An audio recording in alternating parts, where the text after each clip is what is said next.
Alright, so here's the beaver tail oil update video, and this has been sun rendering for 3.5 months, and I was pretty fortunate this year that we had a pretty hot and sunny summer, a number of days above in the 80s and above 90 at some point. So really worked the oil out of the beaver tail and up to the surface, so you can see how much I got. It's like about 1.5 inches worth that I'm going to draw off, and I have a turkey baster that I'm going to do that with, just a cheapo, and I'm going to put it in this jar. I'm not sure, I might even need another jar. I mean, from the looks of it, it kind of looks like I'm going to overflow this one. So I got plenty of beaver tail oil for anything that I'm going to do myself, any bait making or lure making.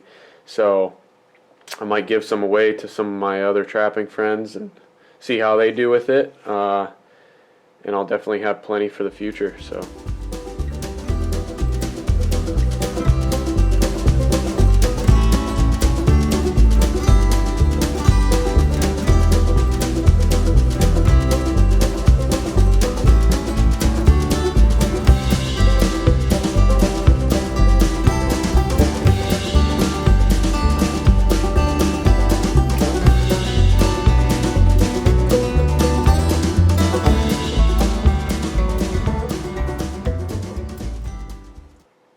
Alright, so with that last draw, I actually sucked up some of this juice, and I don't want that mixing, so I dumped it back in, and I'm going to let this settle a little bit again, and I'll continue drawing it off. But you can see how much I got so far, and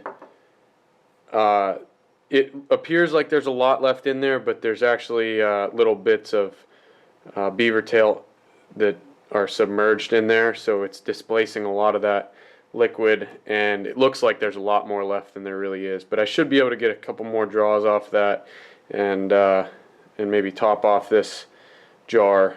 And I mean, that's a lot of perfect sun rendered beaver tail oil right there. So alright, so I finished drawing off the beaver tail oil out of this jar. And this is the jar I started with that you guys saw. I was able to top this off, and almost all of this is 100% pure beaver tail oil. There is just a little bit of sediment on the bottom that came from when I started sucking up some of the stuff that was lower than the beaver tail oil.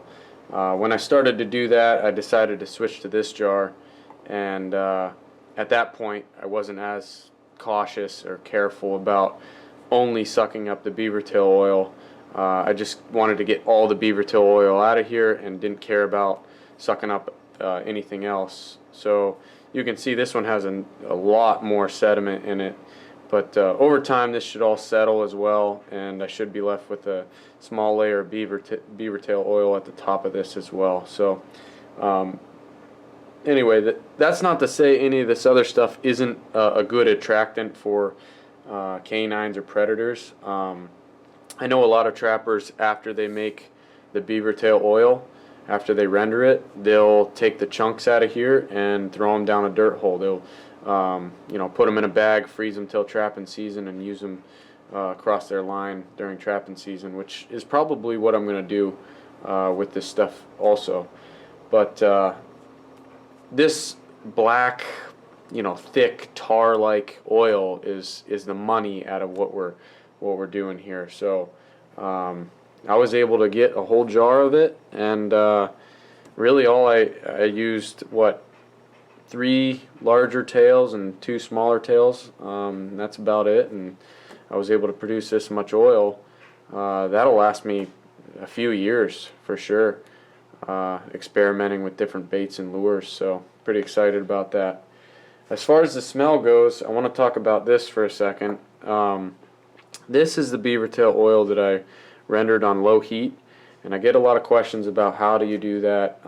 It is what it sounds like. I did skin off the skin and hair off the tails, and I chunked up only the fat when I did this, but I took those pieces of fat, put them in a pan, and put them on my stove at the lowest heat it would go, and basically just let that melt and break down, and when it breaks down, most of it will stay in an oil form. So all the oil that's left over, I just strained it and put it in this jar.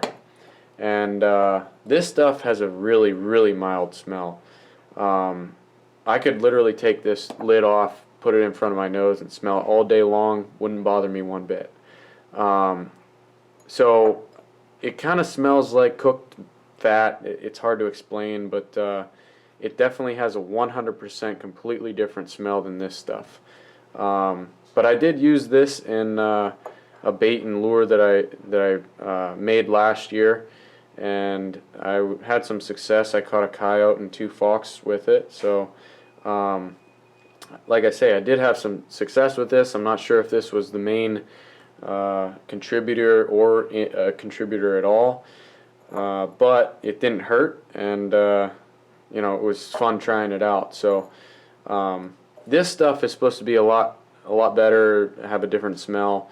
To me, it kind of smells like a dead animal to a certain extent. It is relatively mild still. It's a lot more potent than this, but it's mild compared to some of the other stuff you might put in a bait or lure. It like essential oils or skunk essence or something. It doesn't have the power or potency of any of that.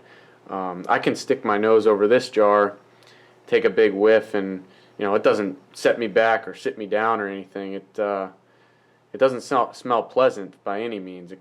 Like I say, it smells like almost like a dead animal, but really mild. Well, anyway, it's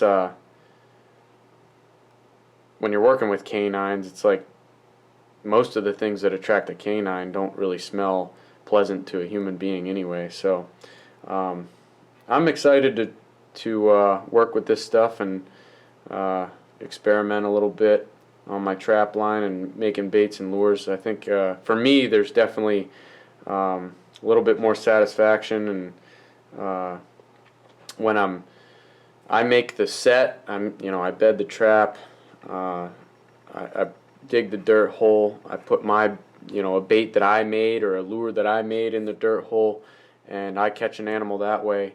I get more satisfaction from that than buying a bait or lure that someone else made. So I think it's fun, and that's the reason I do it. Hopefully you enjoyed this video, and you can take something from it.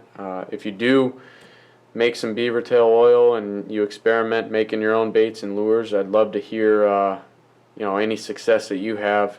I'd love to give anything a shot that works. So let me know in the comments section how it goes for you, and good luck out there. Thanks for watching.